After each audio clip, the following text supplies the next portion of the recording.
Hi guys, welcome back to my channel and welcome if you're new. I hope you're all doing well and welcome back to another video. This might be premature, this might be too early, but the way my reading has gone this year and how much I know myself, this is it. We're here, we're done. This is all my reading of 2022.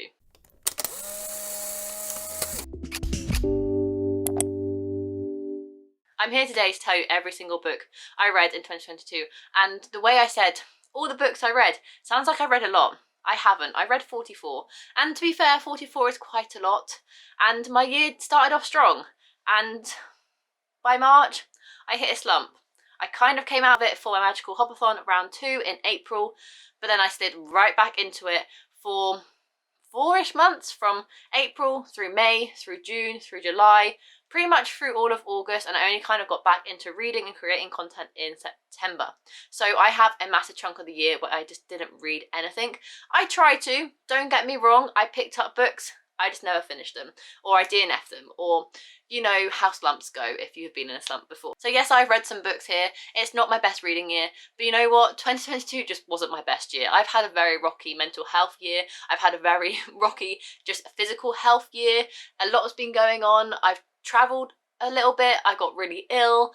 I then started looking for a house. I then offering on a house. I've then gone through all of like the buying a house process. Like 2022 has been a weird year for me. So the fact that reading has slacked, I'm not too offended, but I know as of December 9th, I'm not going to read that much more, and not enough for me to warrant putting off this video when I need to pre-film end of year videos anyway.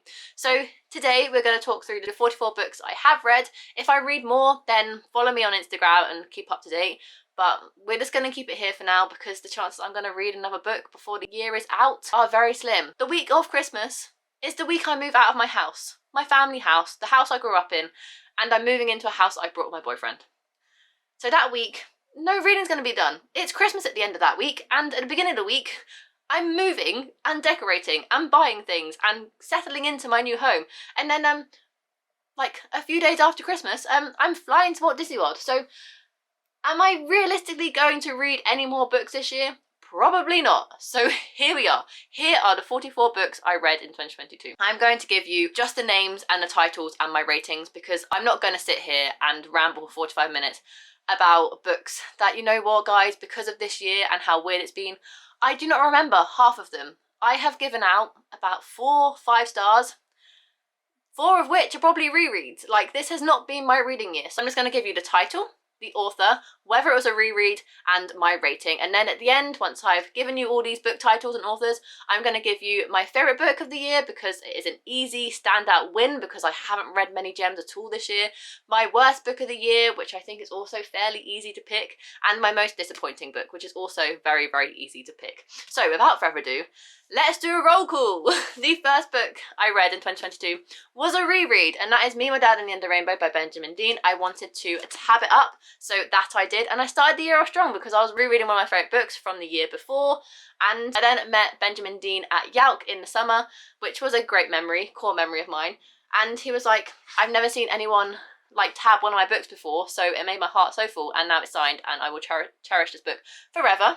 And I obviously gave it 5 stars because it was a reread. I then reread one of my other favourite books, Honey Girl by Morgan Rogers, which I also spent time tabbing up and writing in. 2022 was the year that I realised how much I love tabbing up and writing in my favourite books, so you'll see quite a theme. I gave this one a 5 stars because it was a reread of one of my favourites. Final reread I did at the beginning of the year was another one of my favourites for obvious reasons, to tab it up and write in it, and this was A Man Called Uwe by Frederick Bachman. Obviously I gave it a 5 stars. 2022 I kind of wanted to try translated fiction, so the next 2 books I read were Japanese translated fiction books. The first one was Sweet Bean Paste by Durian Sakigawa, I want to say is how I pronounce that name, and I gave this a 3 stars. I remember little bits of it, I enjoyed my time reading it, but it was nothing special. And the next one I read was The Disaster Tourist by Yunko Uin, and I gave this like a 2 stars, even maybe that a push. I didn't enjoy this book, it was very weird, I didn't get it, it all went over my head. Yeah, I gave it 2 stars. Not great. I kind of started off really high with rereading my faves, and then we quickly went into a decline. However, it picked up when I finally got around to reading How to Fail by Elizabeth Day. Once again, I wanted to read this as a non-fiction, and I loved her other book that she wrote, which was non-fiction, so I was very, very keen to get to it, and it did not disappoint me like some other books this year. And I spent time listening to the audiobook because she narrates it herself. I tabbed it up. I felt like I was finally heard, and it was an incredible read. I gave it 5 stars. The next book I read was Anything Could Happen by Lucy Diamond. This was her latest release, and I do love me some Lucy Diamond books, so I had to get my hands on it, and I enjoyed it. I don't really remember much about it. I gave it a, drumroll please, a 4 stars. Clearly, looking back, I probably wouldn't have given it 4 stars because I can't remember anything about it, but as long as myself at the time enjoyed reading it, that's all that matters. Obviously the books I'm not holding up I don't physically own, either because I unhauled them, I rented them from the library, or I read them as ebooks or audiobooks, just as an FYI. The next book I read was Detransition Baby by Tori Peters. I was slightly disappointed by this one, not gonna lie, but I still gave it 4 stars. Maybe I was being too lenient with stars at the beginning of the year. Interesting. We were into February by this point. I reread The Kiss Quotient by Helen Huon because I was doing a whole reading vlog regarding reading this series, and I reread this one. I enjoyed it. It was a fun time. I remember finding it quite frustrating to read. I still gave it a 4 stars, so I was definitely too lenient with stars. Following on, I then read The Bride Test by Helen Huon. I rated this 5 stars at the time. I really, really enjoyed it.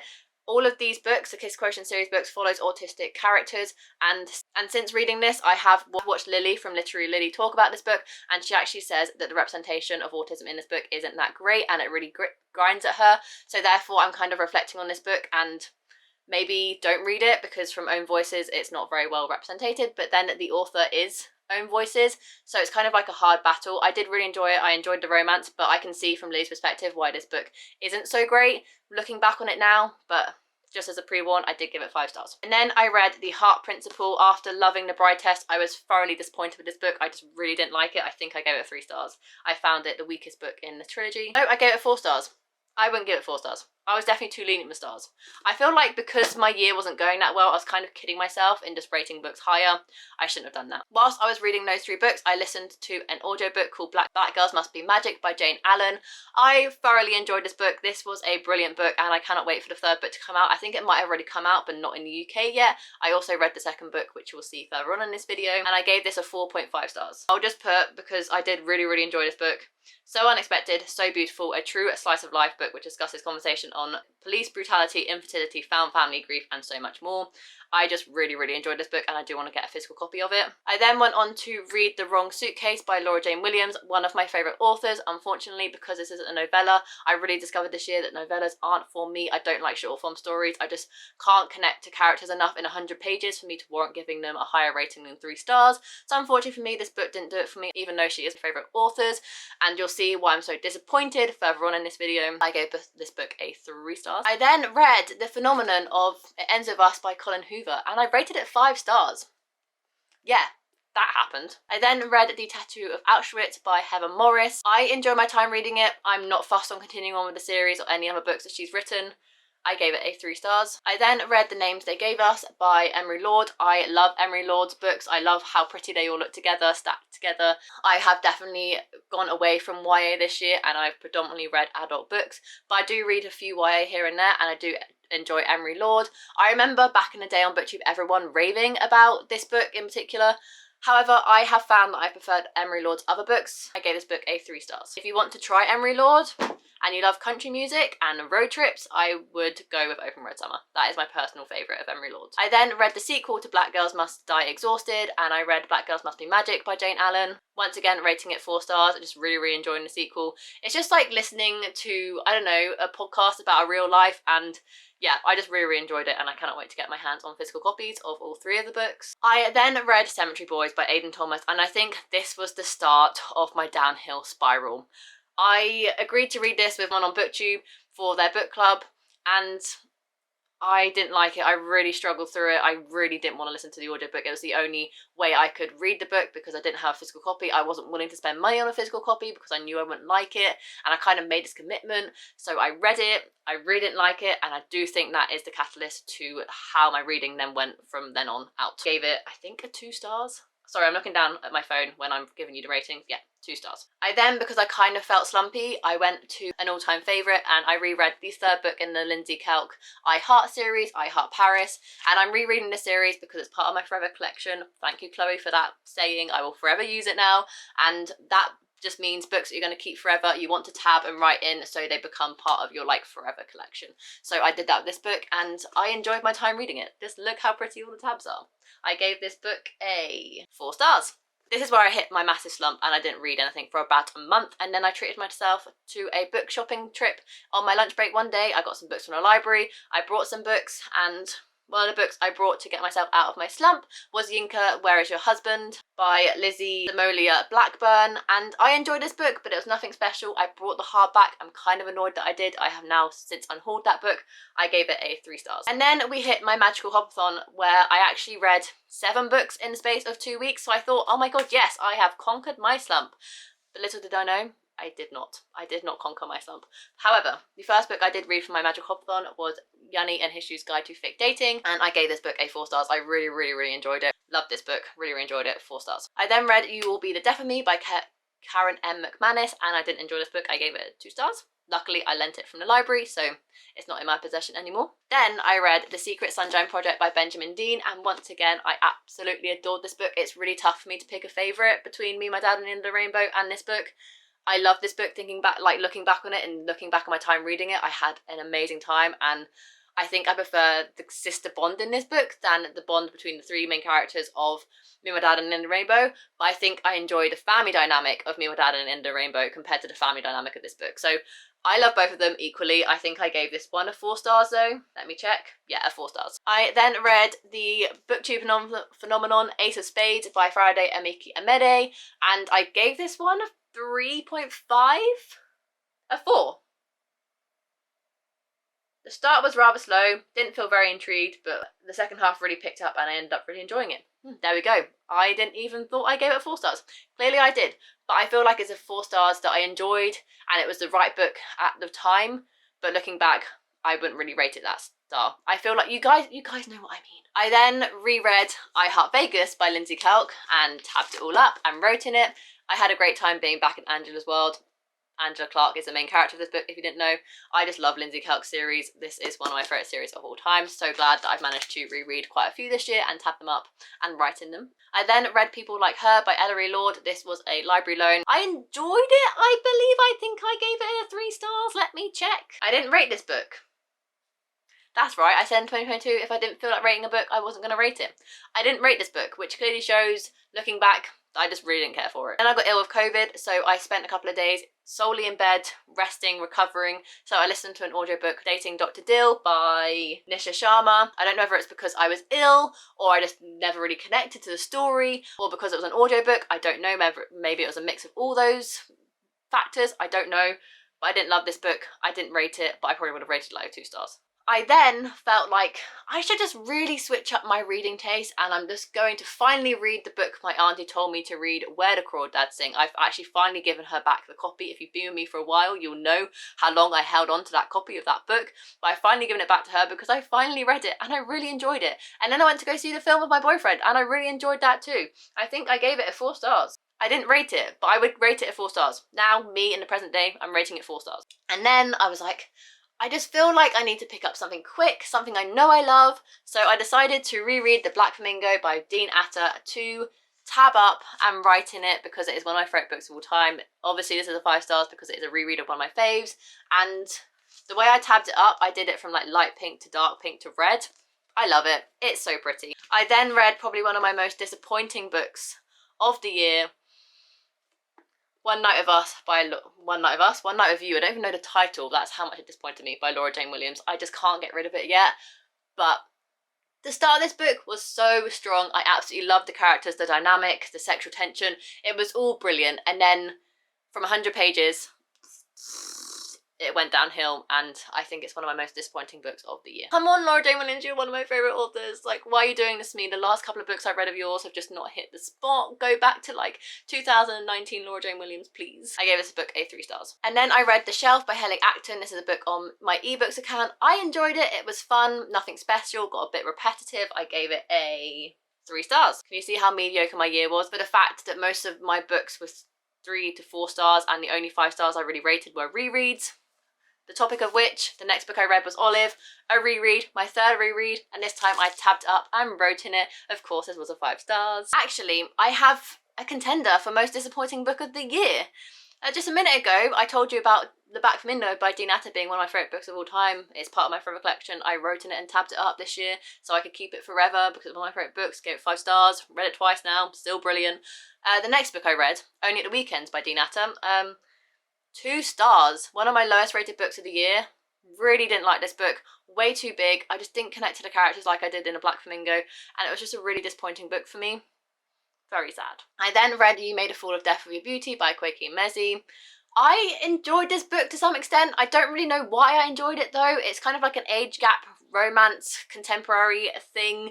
I gave it a 4 stars. So clearly I enjoyed it, but not enough to keep it because I have unhauled it. I then read a contender of the best book I've read this year, and that is The Heartbreak House Share by Emily Merrill. Emily Merrill is one of my friends here on BookTube/Bookstagram. She doesn't really do BookTube anymore, but she's still very active on Bookstagram, and this is her first like fully published work, I guess, and it was incredible. Like, I love this book to pieces. I already want to reread it. I'm thinking like, fuck it, just reread it at the end of the year because it made you so happy at the time. So yeah, this was one of the kind of only and very rare few 5 stars I gave this year that were actually brand new 5 stars for me. But it definitely deserved it. I absolutely loved this book. I then read The Chocolate Chip Murder by Joanna Fluke.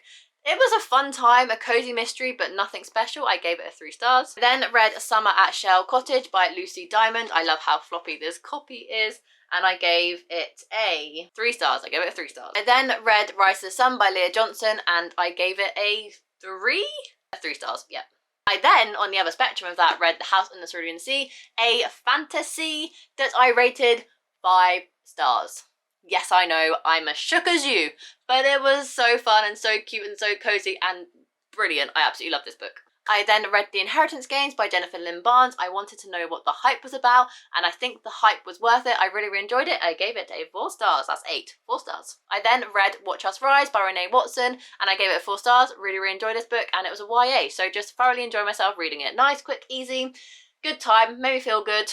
Loved it. 4 stars. And then I read Adults by Emma Jane Unworth, and I gave it a 2 stars. It was a struggle to finish, let me tell you. I was doing a buddy read and the other person actually DNF'd it because it was that hard to read. It was a no breath 400-page internal monologue that was just garbage. Sorry. And then I read In Case of Emergency by Paula Bell, and I gave this book a, drumroll please, 3 stars. Enjoyed it, but nothing special, not too memorable. Coming up to the last few books I've read this year, which is crazy because I feel like I haven't really read many at all. The next book I read was The Christmas Wish by Lindsay Kelk, which I really enjoyed and gave a 4 stars. This was the perfect book to get me into the festive feels. I then read Christmas at Comfort Food Cafe by Debbie Johnson, and I gave this book a 4 stars with the intrigue of wanting to go back and read the other 6 books in this series because this was a novella. Although you can read it individually, I now do want to go back and read kind of like the full-fleshed novels of this family dynamic because I did really enjoy random Christmas novella I read of it. And then the last finished book I've read in 2022 is a steamy one, and that is A Merry Little Meet Cute by Julie Murphy and Sierra Simone. I gave this book a 3 stars. I gave this book a 4 stars. I enjoyed it. A lot more smutty than I ever kind of intended or hoped it would be, and I kind of just expected more from it, so it was a little bit disappointing, but I still had a good time reading it. I don't know whether it's because I rushed read it through a readathon. I don't know, but I'll link that video up above and down below if you want to see my full thoughts. And there we have it. Those are all 44 books I read. 44 books I read in the year 2022. I would hold them all up, but I don't really want to, so I'll hold like a mini stack up so we can do a thumbnail. But yeah, let's just quickly go over my favourite book of the year, my most disappointing, and my worst book of the year. Like how I have already said, my best book of the year is The Heartbreak House Share by Emily Merrill. Loved this book. It is so good, and if you want to know what it's about, because I will explain a little bit about this book because it is so good. It basically follows our main character, Flick, who has just broken up with her boyfriend, long-term boyfriend.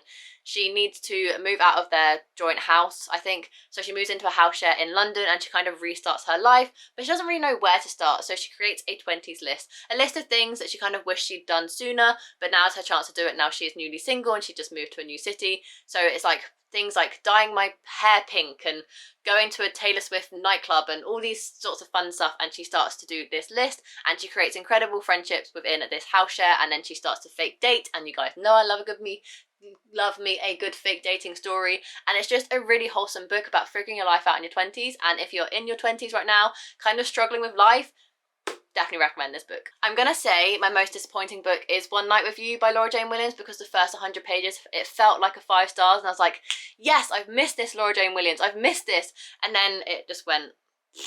So in terms of like giving me such high hopes and then really disappointing me, the awards got to go to this one. I am very sorry.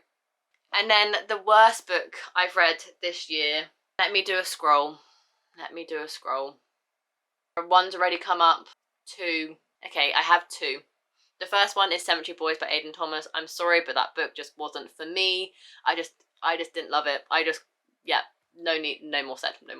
And the other one is Adults by Emma James Unworth. The writing style just wasn't for me. I don't know what it was about that book, but I just didn't gel with it, and I really didn't like it, and it was a massive push to get through. So there we have it. In the middle of December, those are all the books I've read in 2022. I know it's early, but guys, I know myself at this point in my life. I know I'm probably not going to finish another book. Warrant kind of putting off this video just in case. So we're here early, and I hope you enjoyed it nevertheless. I know you guys are like trying to like smash out the last bits of your Goodreads goals, so let me know in the comments down below what you're currently reading. Have you read any of these books? What did you think of them? Let me know. Do you kind of already know what your favourite book of the year is? Let me know in the comments down below. I love chatting with you. If you enjoyed this video, make sure you give it a massive thumbs up and subscribe down below to see future content from me. And without further ado, I'll see you in my next video. Bye guys.